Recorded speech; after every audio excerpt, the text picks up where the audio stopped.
Salah satu ciri-cirinya tentunya ya harga barang di Amerika meningkat.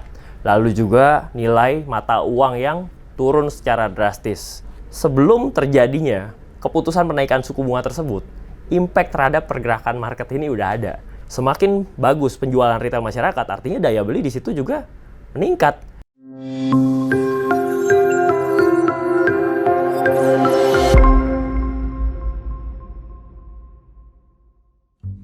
Halo Liners, kembali lagi bersama saya Sufako Chandra dalam video Smart Trader Smart Move with Interliners.id. Oke, kali ini saya mau coba bahas sedikit nih mengenai fundamental dan mungkin momen-momen market apa aja sih yang upcoming dalam beberapa hari ke depan. Oke, inflasi. Inflasi itu kurang lebih artinya kalau saya terjemahkan itu artinya terlalu banyak jumlah uang beredar di masyarakat. Tapi tahu nggak sih Liners, dari tahun 1970 sampai tahun 2021 bahwa 40% uang yang dicetak di Amerika itu terjadi hanya dalam waktu 1 tahun, yaitu di tahun 2020. Which is kita tahu di tahun 2020 itu ada yang namanya pandemi COVID-19. Kenapa dicetak uang sebanyak itu waktu saat 2020 tersebut? Tentunya waktu itu Amerika ingin memberikan stimulus untuk masyarakatnya supaya memiliki daya beli kembali. Otomatis The Fed atau Bank Sentral Amerika bersama para pemerintahnya memutuskan untuk melakukan printing money. Yang mengakibatkan apa? Akibatnya adalah inflasi yang berlangsung sampai sekarang ini. Ya, inflasi salah satu ciri-cirinya tentunya ya harga barang di Amerika meningkat. Lalu juga nilai mata uang yang turun secara drastis. Nah, tapi memasuki tahun 2022 ini, para negara-negara khususnya Amerika sendiri, kita sepakat lah ya bahwa pelan-pelan semua negara berangsur-angsur ekonominya mulai pulih dan keluar dari zona pandemi. Nah, di masa sekarang ini Amerika sendiri mulai menyatakan dari awal tahun bahwa mereka akan mengatasi inflasi. Dengan cara apa? Salah satunya adalah dengan melakukan penaikan suku bunga secara agresif. Dan mereka menargetkan kenaikan suku bunga akan dilakukan sebanyak 7 kali sepanjang tahun ini. Nah, sejauh ini Amerika udah melakukan kenaikan suku bunga sebanyak 3 kali. Nah, yang upcoming adalah di pertengahan Juli ini Amerika akan kembali memutuskan untuk menaikkan suku bunganya sebesar 75 basis point. Namun sebelum masuk ke berita tersebut, saya coba bahas dulu ya apa yang terjadi di minggu lalu sih. Nah, di minggu lalu sendiri kalau saya ngintip di investing.com ada beberapa news yang keluar, yang rilis ya. Nah, salah satunya adalah FOMC Meeting Minutes, di mana FOMC Meeting Minutes tersebut artinya adalah dia merilis berita atau notulen hasil dari rapat FOMC meeting yang terjadi di 3 minggu sampai 1 bulan sebelumnya. Nah, kurang lebih ini isinya menceritakan mengenai hasil rapat tersebut di mana di bulan Juni udah dilakukan kenaikan suku bunga sebesar 75 basis point. Dan keputusan untuk menaikkan suku bunga sebesar 75 basis point tetap akan dilakukan di bulan Juli ini. Namun, setelah kenaikan suku bunga yang keempat ini, Amerika tentunya akan melihat pada bulan 9 nanti apakah kenaikan suku bunga secara agresif masih perlu terus dilakukan atau dikurangi agresivitasnya sambil melihat tingkat inflasi apakah sudah berkurang atau masih di situ-situ saja. Oke, selain FOMC Meeting Minutes tersebut, mungkin ada satu berita lagi yaitu mengenai unemployment rate ya. Nah, unemployment rate juga ada non-farm unemployment change. Nah, kalau non-farm employment change atau mungkin terkenalnya non-farm payroll ya. Nah, ini adalah indikator kesehatan ekonomi yang dimana ini berkaitan dengan manufacturing. Manufacturing itu ya pabrik-pabrik besar. Tentunya juga dengan government state-owned enterprises atau kita lebih kenalnya dengan istilahnya BUMN di Amerika. Ya, simpelnya kalau manufacturing itu apa sih di Amerika ya? Tesla salah satunya. Nah, itu adalah merilis berita jumlah pengangguran itu berkurang atau bertambah. Nah, secara general bahwa dengan adanya pertumbuhan lapangan ekonomi tentunya jumlah pengangguran bisa kita bilang berkurang. Nah, hanya berkurangnya ini udah secara drastis atau malah berkurang secara signifikan dibandingkan periode sebelumnya. Nah, indikator-indikator ini juga menentukan pergerakan harga pasar.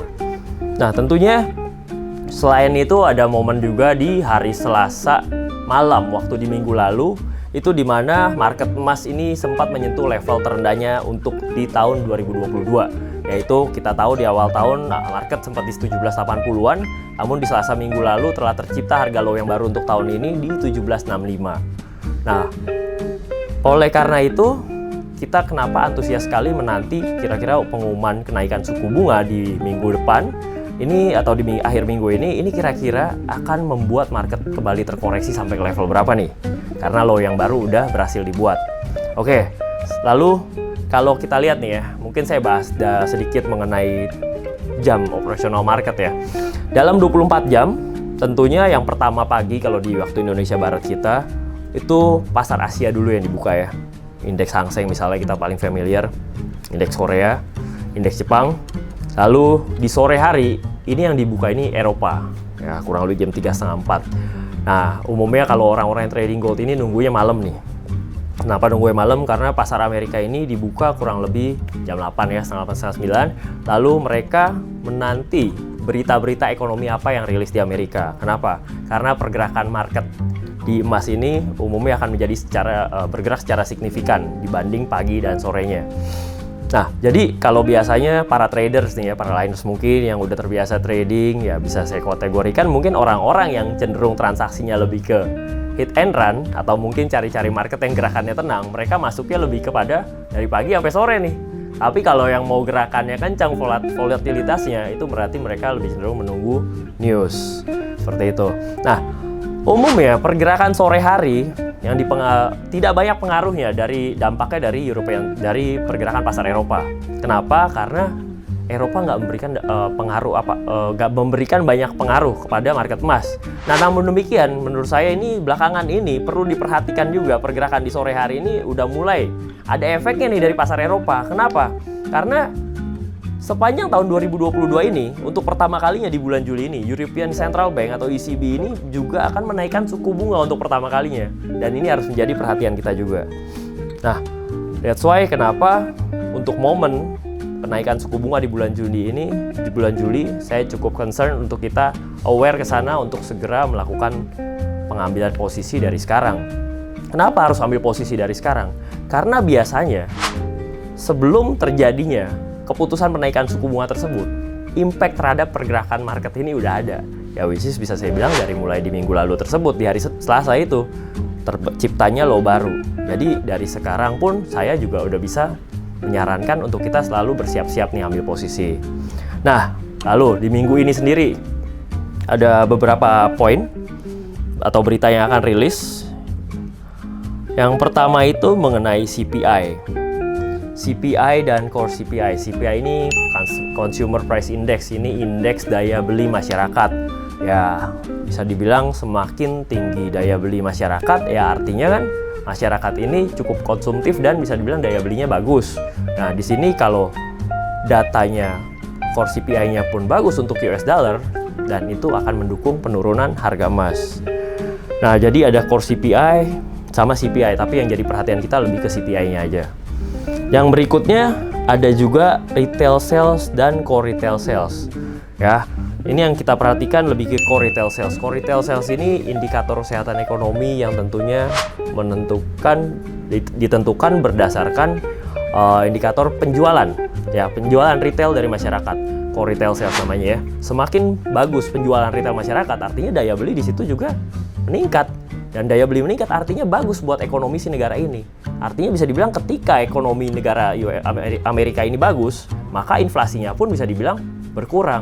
Dan inflasi berkurang, nilai mata uang US dollar akan menguat dan akan menekan kembali harga emas. Seperti itu.